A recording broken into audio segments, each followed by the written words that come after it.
এই দৰং জিলাৰ পৰা এতিয়া অহা নাই, এইটো এছেম্বলিৰ ইলেকশ্যনৰ আগতে আহিছে। গতিকে পাৰ্লিয়ামেণ্ট ইলেকশ্যনৰ আগতে আহিছে, সৰি এছেম্বলি নহয়, পাৰ্লিয়ামেণ্ট ইলেকশ্যনৰ আগতে আহিছে যেতিয়া ডিলিমিটেশ্যন হৈছে। আৰু সেই সময়তে তেখেতসকলে গম পাইছে যে আমি ইতিমধ্যে BTRৰ ভিতৰত আহিছোঁ।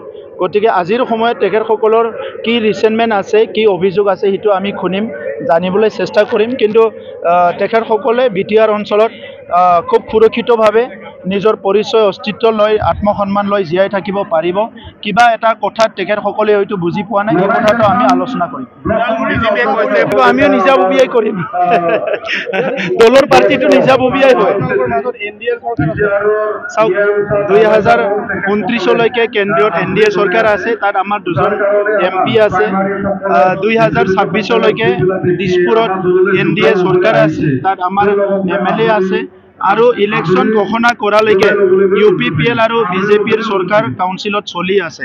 গতিকে আজিৰ সময়ত আমি ৰাজনীতি কৰাৰ লগে লগে একে সময়তে BTR অঞ্চলৰ ৰাইজৰ উন্নয়নৰ কামখিনিও কৰি আছোঁ। গতিকে ৰাজনীতিটো বৰ্তমানৰ সময়ত ৰাজনীতি দল হিচাপে, ৰাজনীতি কৰ্মী হিচাপে আমি ৰাজনীতি কৰি আছোঁ।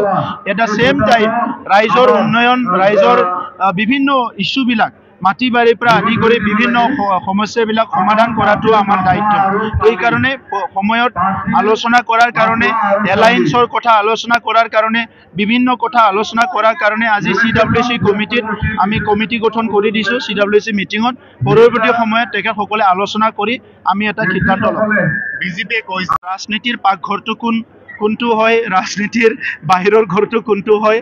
আমি এতিয়া নিজৰ জন্মস্থানত, নিজৰ জাগাত, নিজৰ মা দেউতাক সেৱা কৰিবলৈ ওলাই আহিছোঁ। তাত কোনটো পাকঘৰ বুলি কোনে ক'ব বিচাৰিছে, কোনটো চৰা ঘৰ, কোনটো গোহালি ঘৰ বুলি ক'ব বিচাৰিছে, তেখেতসকলে বুজি পাব। আমাৰ কাৰণে BTR অঞ্চলৰ 35 লক্ষ জনসাধাৰণ আমাৰ দাদা ভাই, মা দেউতা, এটা ডাঙৰ ফেমিলি হয়। তেখেতসকলে বাহিৰত থাকে, ভিতৰত থাকে, আন্ধাৰত থাকে, বাহিৰত থাকে, চবকে আমি নিজৰ পৰিয়াল বুলি ভাবোঁ। গতিকে যোনে যোনে নতুন নতুন সংজ্ঞা ওলাইছে, নতুন নতুন শব্দ ওলাইছে, তেখেতসকলেহে বুজি পাব।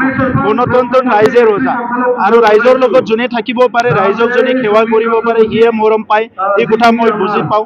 গতিকে আজি আমি ৰাইজক চেষ্টা কৰিছোঁ আমাৰ হৃদয়ৰ পৰা সেৱা কৰিবলৈ। আমি চেষ্টা কৰিছোঁ বড়োলেণ্ড অঞ্চলৰ ৰাইজক আমাৰ হৃদয়ৰ পৰা মৰম কৰিবলৈ।